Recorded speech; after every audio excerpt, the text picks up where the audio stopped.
Somewhere this week, something rose in you that you pushed back down. Anger, hunger, a want you didn't say out loud. You have spent years being the good one, the calm one, the responsible one. But somewhere along the way, what did you do with the rest of yourself? Today, we walk to dig up what you buried. Welcome back to the Jungian walking series.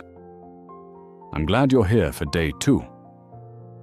Today, we go somewhere most people spend their entire lives avoiding.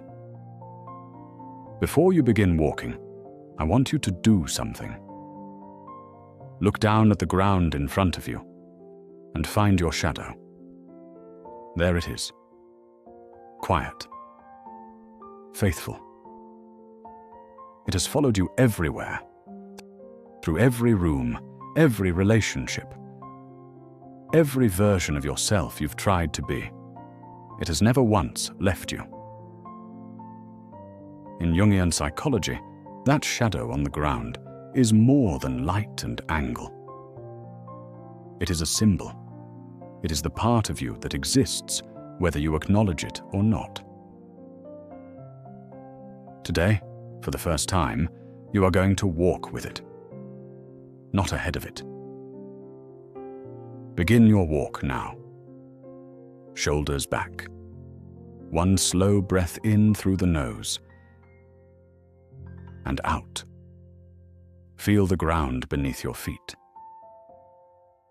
Notice the rhythm of your steps. Each footfall today is an act of return. Carl Jung called it the shadow, not because it is evil, but because it lives in the dark. The parts of you that were told, too loud, too sensitive, too ambitious, too much. The shadow is the reservoir of everything you have rejected about yourself in order to stay acceptable, polite, manageable, safe. As a child, you learned very quickly which parts of you were welcome. The enthusiasm that made adults uncomfortable, you quieted it. The anger that drew disapproval, you swallowed it. The wildness, the hunger, the grief, all filed away, hidden but never gone. Here is what Jung understood that most people never do. Those rejected parts did not disappear. They went underground. And underground, in the dark, without oxygen or integration, they grew. Look at the traits you judge most harshly in other people. Is it their selfishness?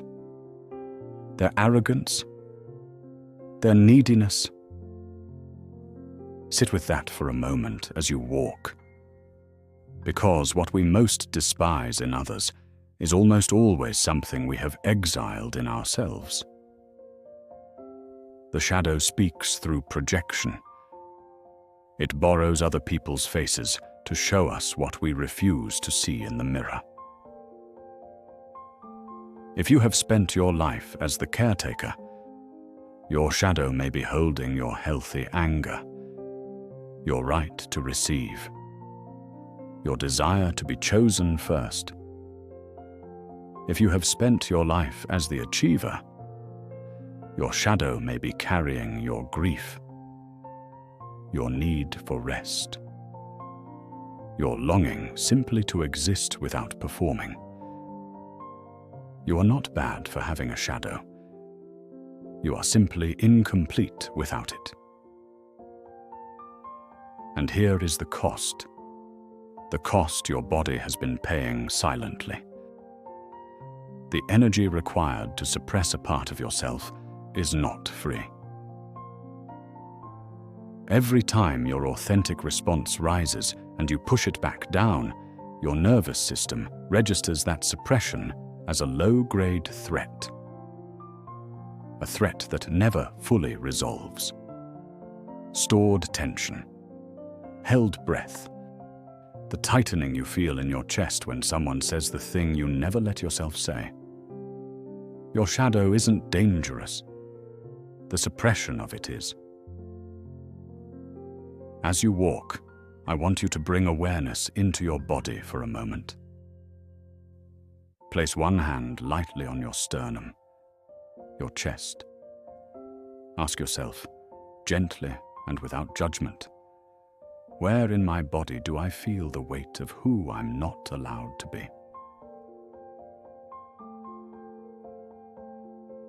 Perhaps it's a tightness across the shoulders, the burden of always being strong. Perhaps it's a hollowness in the belly, the hunger of desires long denied. Perhaps it's a restriction in the throat, all the things you have never said out loud. Don't try to fix it. Don't try to release it. Simply acknowledge that it is there. I see you. I know you've been carrying this. That recognition alone, that simple, honest seeing, is the beginning of integration. As you walk now, we begin the reclamation. These words are not affirmations to paste over what's broken. They are invitations to the parts of you that have been waiting, patient and faithful as your shadow on the ground, to finally come home. Say them quietly, internally, in rhythm with your steps. Let them settle into your body, not just your mind. I no longer need to be only the acceptable version of myself. The parts of me that were called too much were simply too big for small spaces. My anger is not a flaw. It is a boundary that was never allowed to speak. My grief is not weakness. It is love with nowhere left to go. I reclaim the energy I have spent hiding. My shadow holds my passion, my power, and my gold. I am not afraid of my own depth. I welcome all of me, the light I perform and the darkness I protect. Back into this body, back into this walk, back into this life. Notice something now as you continue walking. There is a different quality to your movement when you stop trying to suppress yourself. Your steps may feel slightly heavier, more deliberate. That is not burden. That is weight. The satisfying, grounded weight of a person who is fully present in their own body. Jung called this the beginning of the individuated self, the state reached when the ego and the shadow stop fighting for dominance and begin, slowly, to walk in the same direction. Look at the world around you as you move through it. The colors are not just bright, they are vivid. The sounds are not just present, they are particular. This is what happens when you stop spending half your energy on suppression. The world opens, the senses sharpen, life becomes more textured.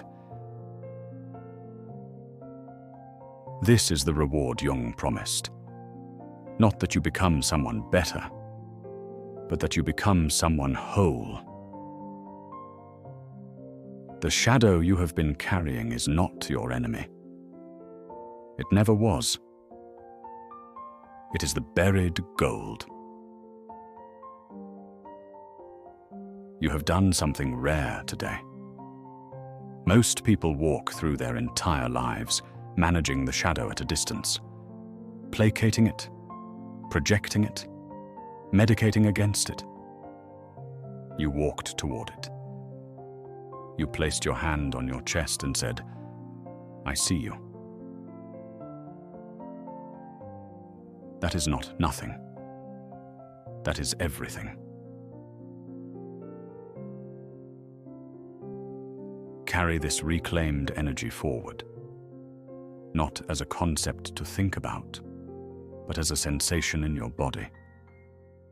The slight loosening across the shoulders, the fuller breath, the steps that know where they're going. Your walk has brought you to the edge of your own depth. Now, as you continue to move, let these affirmations act as a bridge. We are inviting the gold back into the light. Do not just hear these words. Feel them in the places you previously felt restricted. I am large enough to contain all my contradictions.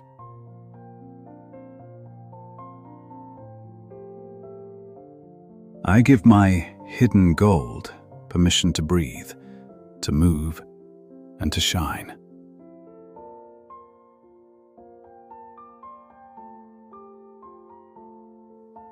My anger is a sacred guardian of my boundaries.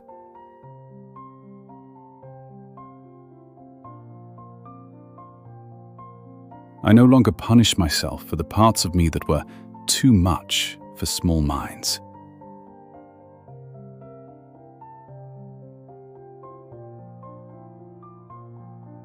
I reclaim the energy I once spent on hiding.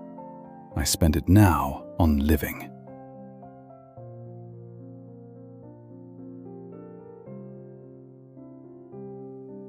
I am safe to be powerful.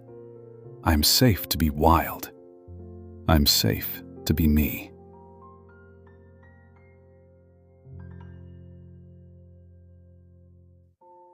I forgive the child I was for hiding parts of myself to survive.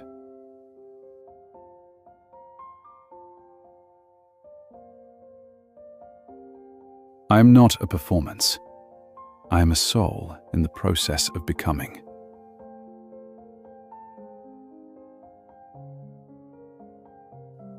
My depth is not a threat. It is my greatest resource.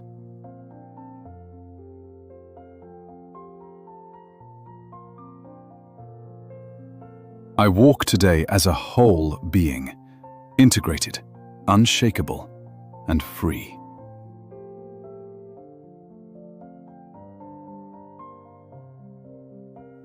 I stop apologizing for the space my authenticity requires.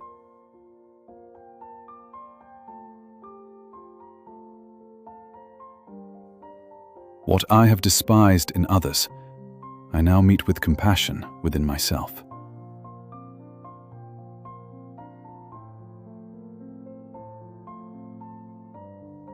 I release the exhausting weight of being manageable for the comfort of others.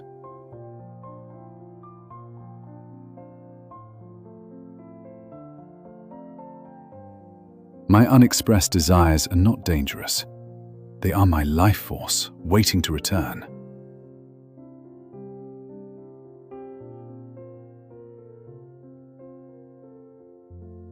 I unlock the vault where my raw enthusiasm has been kept captive.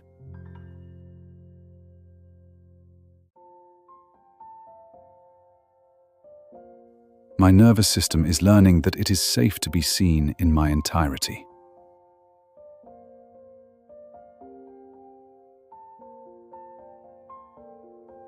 I do not need to split myself in half to belong in this world.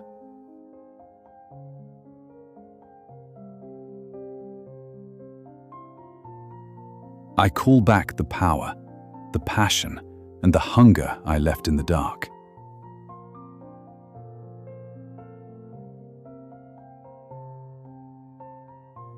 Every shadow I carry is simply a pointer toward a light I have ignored.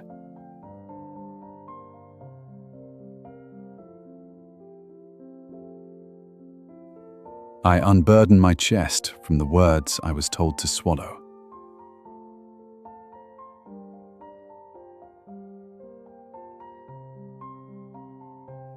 I am the witness of my depth, and I am no longer afraid of what lives within me.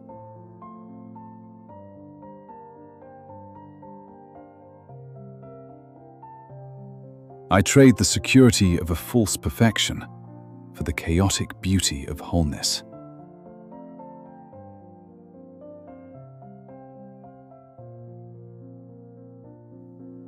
The parts of me that were called too sensitive hold my truest intuition.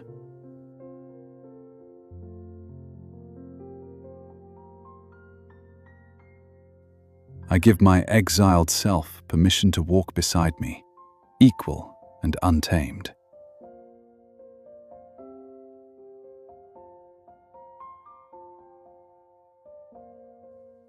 I am rewriting the terms of my own existence from the roots up.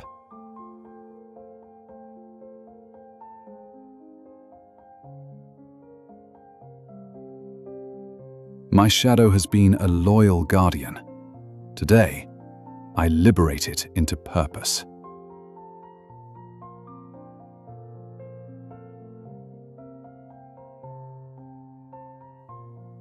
I am no longer running from myself. There is nowhere to hide and nothing to fear.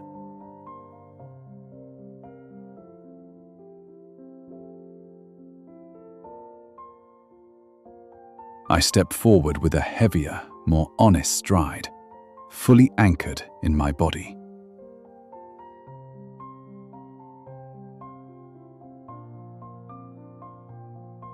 I am the alchemist, turning my oldest restrictions into my newest freedom.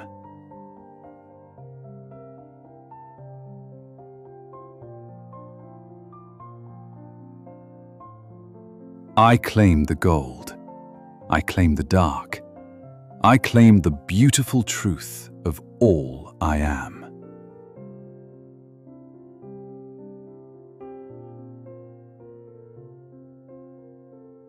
Tomorrow, in day 3, we move from the inner world into our relationships as we explore the anima and animus, the masculine and feminine energies that live within every one of us, shaping who we are drawn to and why. Carry this with you, not as an idea, but as a quiet knowing. If this felt like home, save it. Come back tomorrow morning. The ritual builds. Each time you return, you arrive a little softer, a little less armored. This is how presence becomes a practice. See you tomorrow. This is your rhythm. This is your space. This is your beginning. This is Circadian Zen.